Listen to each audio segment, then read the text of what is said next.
Last episode पति ब्रह्मचारी की आने वाली 369 में कहानी एक ऐसे मोड़ पर पहुंचने वाली है जहां दादा भाई की मौत के बाद पूरा परिवार गहरे सदमे में है।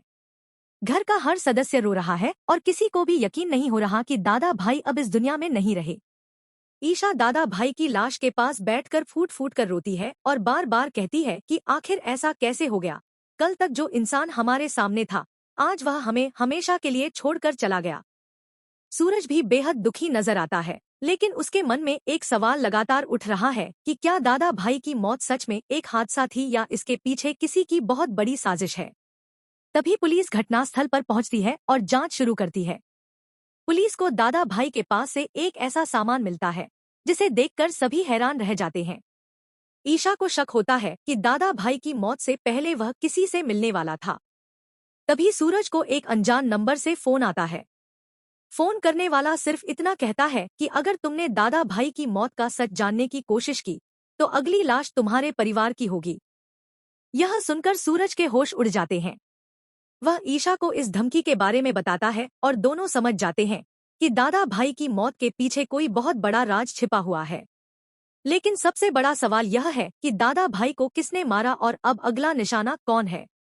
लास्ट एपिसोड पति ब्रह्मचारी की आने वाली 369 में दादा भाई की मौत के बाद कहानी पूरी तरह बदलने वाली है। पूरे परिवार में मातम पसरा हुआ है और हर किसी की आंखों में आंसू हैं। ईशा खुद को संभाल नहीं पा रही है और उसे बार बार यही सवाल परेशान कर रहा है कि आखिर दादा भाई के साथ ऐसा क्या हुआ कि अचानक उसकी मौत हो गई। सूरज भी ईशा को संभालने की कोशिश करता है, लेकिन उसके मन में भी कई सवाल उठ रहे हैं। पुलिस जब दादा भाई की मौत की जांच शुरू करती है तो उन्हें घटनास्थल से कुछ ऐसे सुराग मिलते हैं जो इस मौत को सामान्य हादसा मानने से इनकार करते हैं। पुलिस को पता चलता है कि दादा भाई की मौत से कुछ समय पहले उसके फोन से एक अनजान नंबर पर कई बार बात हुई थी। जब उस नंबर को ट्रेस करने की कोशिश की जाती है तो वह नंबर बंद मिलता है। इससे सूरज का शक और गहरा हो जाता है। उसे लगता है कि दादा भाई की मौत के पीछे कोई ऐसा व्यक्ति है जो बहुत लंबे समय से पर्दे के पीछे रहकर पूरा खेल चला रहा है। इसी बीच ईशा को दादा भाई के कमरे से एक पुरानी डायरी मिलती है। डायरी के आखिरी पन्ने पर सिर्फ कुछ शब्द लिखे होते हैं, लेकिन उन शब्दों को पढ़कर ईशा के पैरों तले जमीन खिसक जाती है।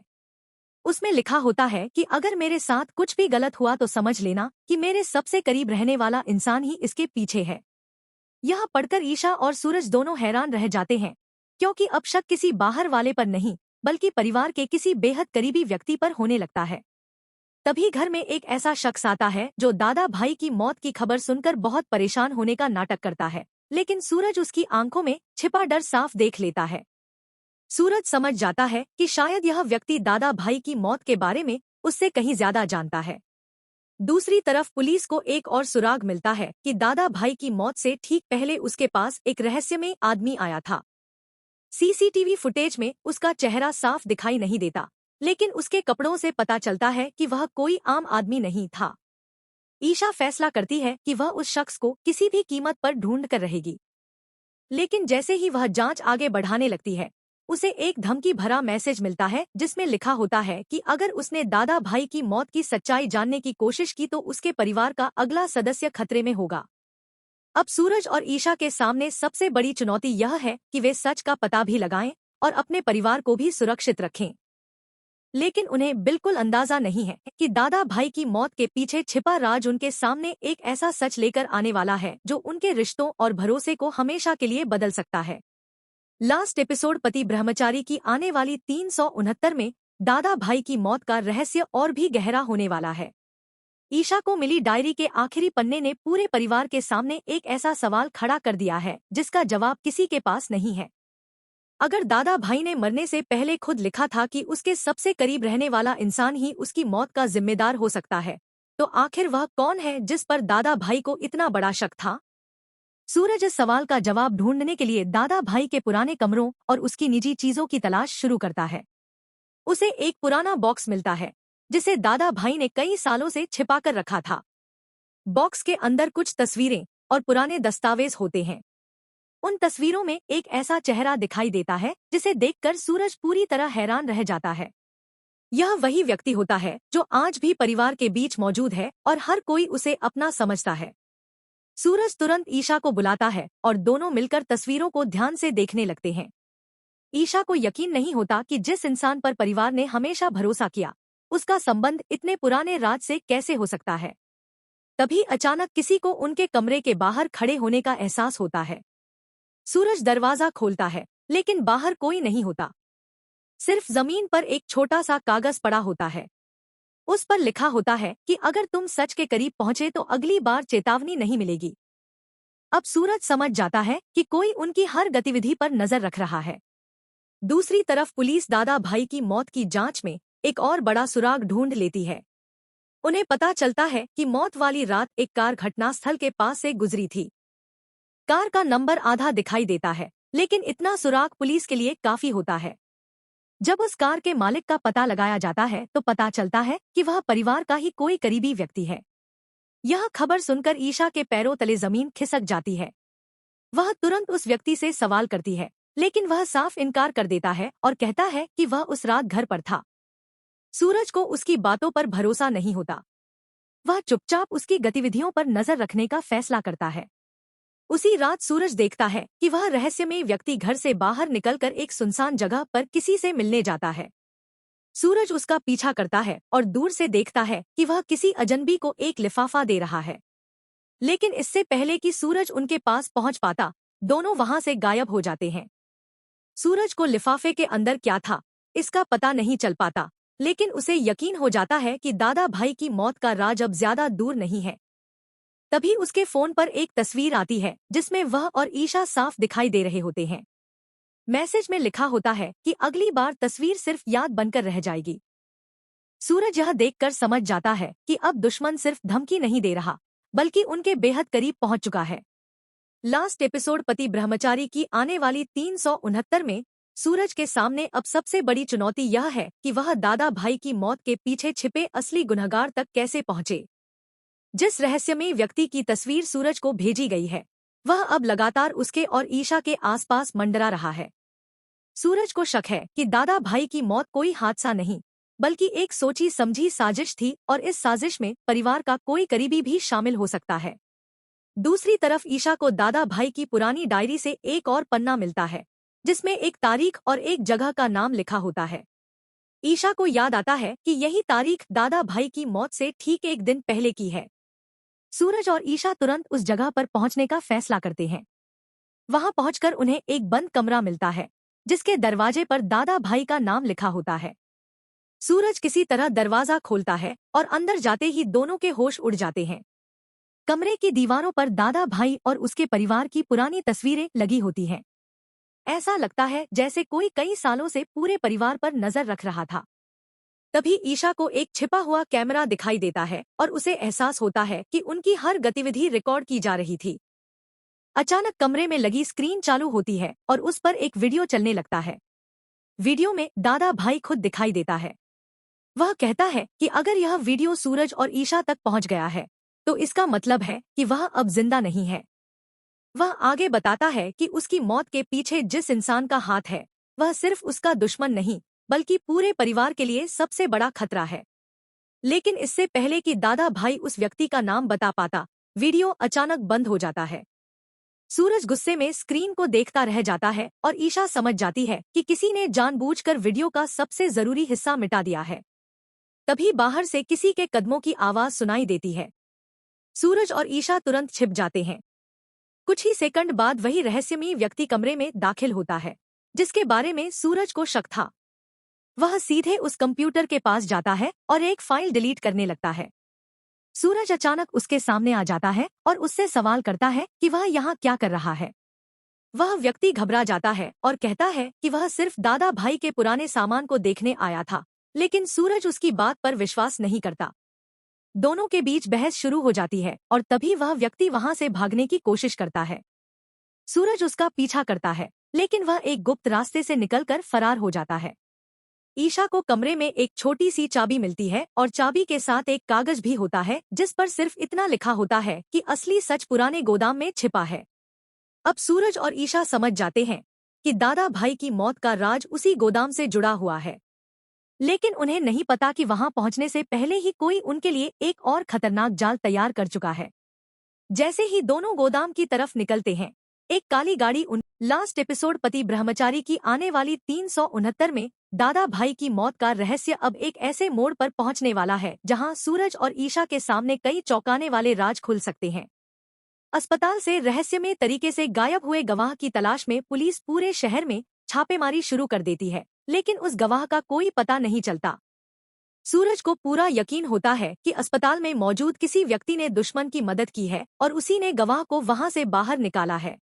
वह अस्पताल की सीसीटीवी रिकॉर्डिंग देखने की कोशिश करता है, लेकिन जिस समय गवाह गायब हुआ था, ठीक उसी समय की रिकॉर्डिंग को किसी ने पहले ही डिलीट कर दिया होता है। यह देखकर सूरज समझ जाता है कि दुश्मन सिर्फ बाहर नहीं, बल्कि सिस्टम के अंदर भी मौजूद है।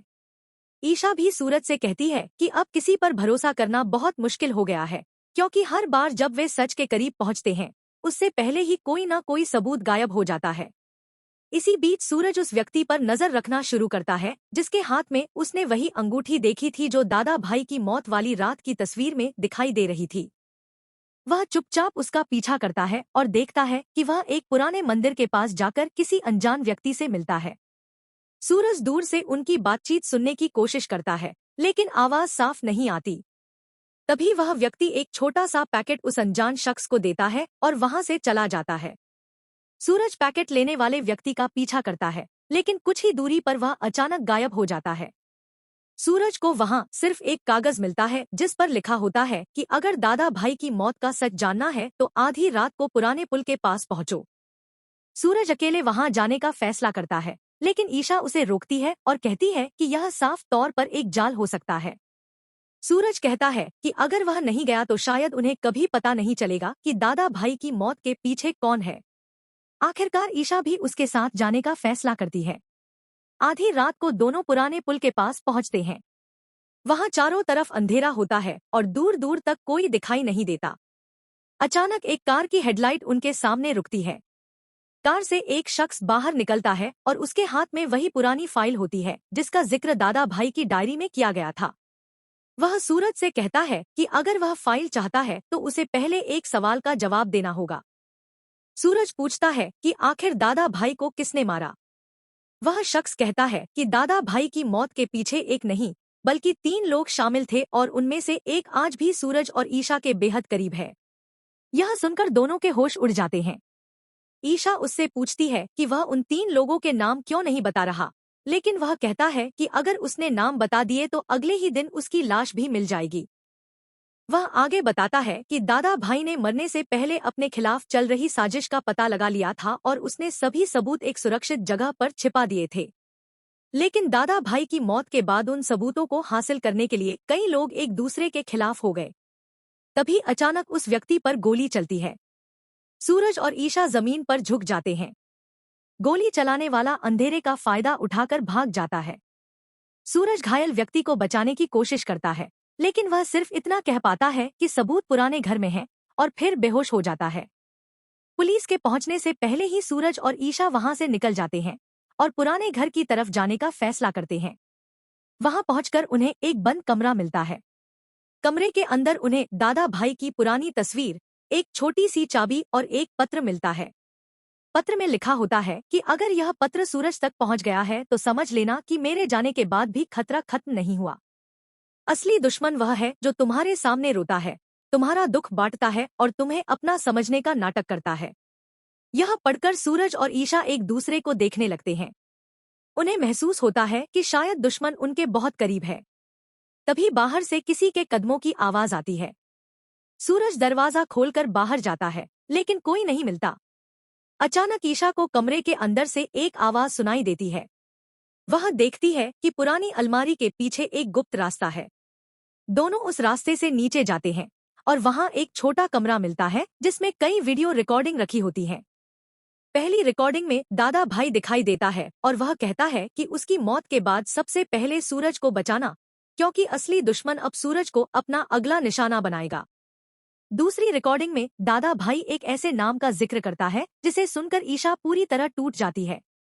वह समझ जाती है कि जिस इंसान पर उसने सबसे ज्यादा भरोसा किया, शायद वही इस पूरी साजिश का हिस्सा है। लेकिन इससे पहले कि सूरज और ईशा पूरी रिकॉर्डिंग देख पाते, अचानक कमरे का दरवाजा बंद हो जाता है और बाहर से किसी के हंसने की आवाज आती है। कोई उन्हें अंदर कैद कर चुका होता है। अब सूरज और ईशा के सामने एक नई चुनौती है। उन्हें उस कमरे से बाहर निकलना है और साथ ही दादा भाई की आखिरी रिकॉर्डिंग को भी सुरक्षित रखना है। लेकिन सबसे बड़ा सवाल यह है कि क्या वे समय रहते बाहर निकल पाएंगे और क्या दादा भाई की आखिरी रिकॉर्डिंग में छिपा सच आखिरकार उस असली गुनहगार का चेहरा सबके सामने ला पाएगा। लास्ट एपिसोड पति ब्रह्मचारी की आने वाली 369 में कहानी अब उस मुकाम पर पहुंच चुकी है जहां सूरज और ईशा के सामने दादा भाई की मौत से जुड़ा सबसे बड़ा रहस्य खुलने वाला है। दोनों पुराने घर के उस गुप्त कमरे में फंस चुके हैं जहां दादा भाई ने अपनी मौत से पहले सारे सबूत छिपाकर रखे थे। बाहर से किसी ने कमरे का दरवाजा बंद कर दिया है और अब सूरज पूरी ताकत से दरवाजा खोलने की कोशिश करता है, लेकिन दरवाजा नहीं खुलता। ईशा घबराने लगती है और कहती है कि अगर किसी को पता चल गया कि उनके पास दादा भाई की रिकॉर्डिंग है तो दुश्मन उन्हें भी खत्म करने की कोशिश करेगा। सूरज उसे हिम्मत देता है और कहता है कि उन्हें किसी भी कीमत पर इस कमरे से बाहर निकलना होगा। तभी ईशा की नज़र कमरे की दीवार पर पड़ती है और उसे एक छोटा सा बटन दिखाई देता है। वह बटन दबाती है तो दीवार का एक हिस्सा खुल जाता है और उसके पीछे एक गुप्त रास्ता दिखाई देता है। दोनों उस रास्ते से बाहर निकलने की कोशिश करते हैं, लेकिन रास्ता उन्हें सीधे एक ऐसे कमरे में ले जाता है जहां कोई पहले से उनका इंतजार कर रहा होता है। सूरज जैसे ही उस शख्स को देखता है, वह हैरान रह जाता है क्योंकि यह वही व्यक्ति होता है जिस पर उसे काफी समय से शक था। वह व्यक्ति सूरज से कहता है कि दादा भाई की मौत के पीछे जो सच है वह इतना खतरनाक है कि अगर वह सामने आ गया तो पूरा परिवार बर्बाद हो जाएगा। सूरज गुस्से में उससे पूछता है कि आखिर वह दादा भाई की मौत वाली रात वहां क्या कर रहा था। वह व्यक्ति पहले तो चुप रहता है, लेकिन फिर कहता है कि वह दादा भाई को बचाने के लिए वहां गया था, उसे मारने के लिए नहीं। यह सुनकर ईशा के होश उड़ जाते हैं। वह पूछती है कि अगर तुम दादा भाई को बचाने गए थे तो फिर वह मरा कैसे। वह व्यक्ति बताता है कि जब वह वहां पहुंचा तब तक दादा भाई को जहर दिया जा चुका था और उसकी हालत बहुत खराब थी। दादा भाई ने मरने से पहले उसे एक फाइल दी थी और कहा था कि यह फाइल सूरज तक पहुंचा देना, लेकिन वह फाइल रास्ते में गायब हो गई। सूरज उससे पूछता है कि फिर उसने इतने दिनों तक यह बात छिपाकर क्यों रखी। वह कहता है कि उसे डर था कि अगर उसने सच बता दिया तो उसके परिवार को भी मार दिया जाएगा। तभी अचानक बाहर से पुलिस की गाड़ियों की आवाज सुनाई देती है। ईशा समझ जाती है कि शायद किसी ने पुलिस को खबर कर दी है, लेकिन सूरज को शक होता है कि पुलिस को यहाँ बुलाना भी दुश्मन की योजना हो सकती है। दोनों उस व्यक्ति को साथ लेकर बाहर निकलते हैं और देखते हैं कि पुलिस के साथ एक ऐसा अधिकारी भी आया है जिस पर पहले कभी शक नहीं हुआ था।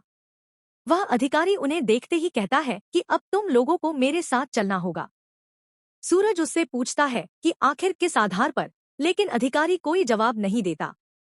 तभी ईशा देखती है कि उस अधिकारी के हाथ में वही अंगूठी है जो दादा भाई की मौत वाली रात की तस्वीर में दिखाई दी थी। ईशा तुरंत सूरज को इशारा करती है। सूरज समझ जाता है कि मामला बहुत बड़ा है। वह अधिकारी अचानक अपना असली चेहरा दिखाता है और पुलिस टीम के सामने ही अपने हथियार निकाल लेता है। पता चलता है कि पुलिस की वर्दी में आए कुछ लोग असली पुलिस वाले नहीं, बल्कि दादा भाई के पुराने दुश्मन के आदमी हैं। सूरज और ईशा किसी तरह वहां से भागते हैं और असली पुलिस को फोन करके पूरी जानकारी देते हैं। इसी दौरान दादा भाई की रिकॉर्डिंग का एक हिस्सा ईशा के मोबाइल में अपने आप चलने लगता है।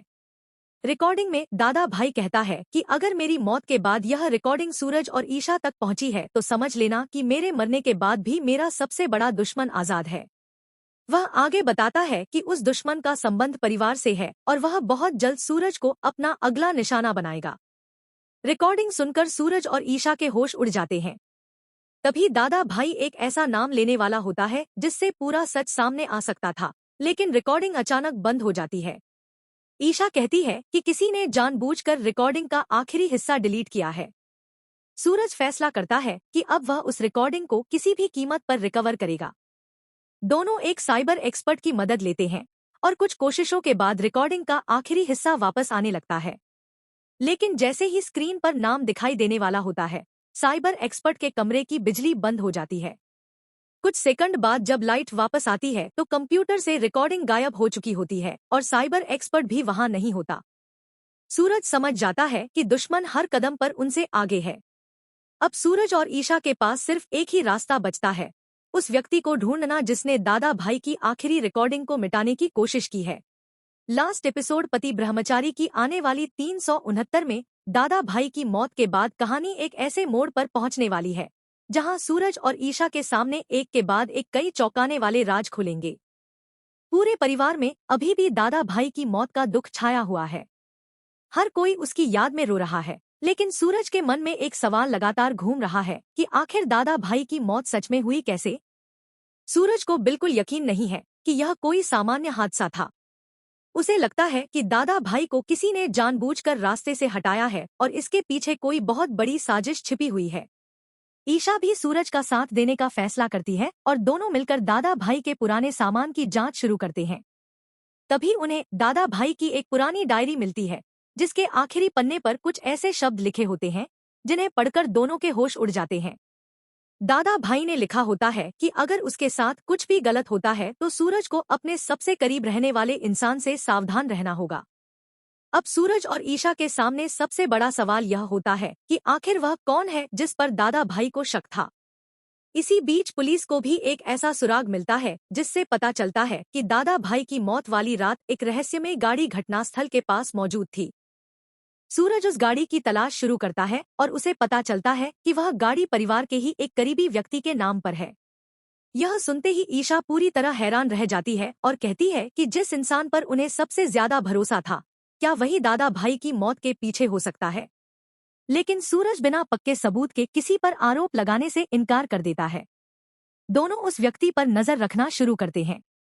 तभी उन्हें पता चलता है कि वह चुपचाप किसी रहस्यमय इंसान से मिलने जा रहा है।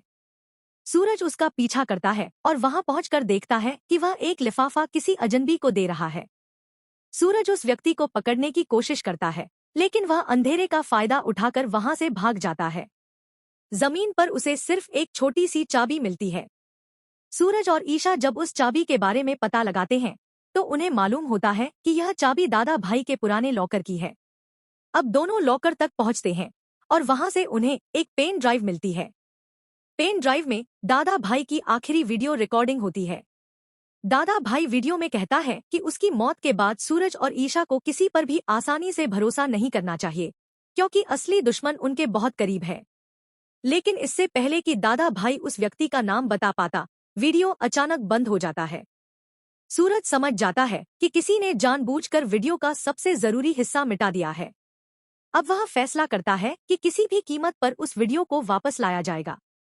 लेकिन तभी ईशा के फोन पर एक धमकी भरा मैसेज आता है कि अगर उन्होंने दादा भाई की मौत की जांच बंद नहीं की तो उनके परिवार का अगला सदस्य खतरे में होगा। सूरज और ईशा डरते जरूर हैं, लेकिन पीछे हटने से इनकार कर देते हैं। दोनों फैसला करते हैं कि अब वे इस साजिश को खत्म करके ही रहेंगे।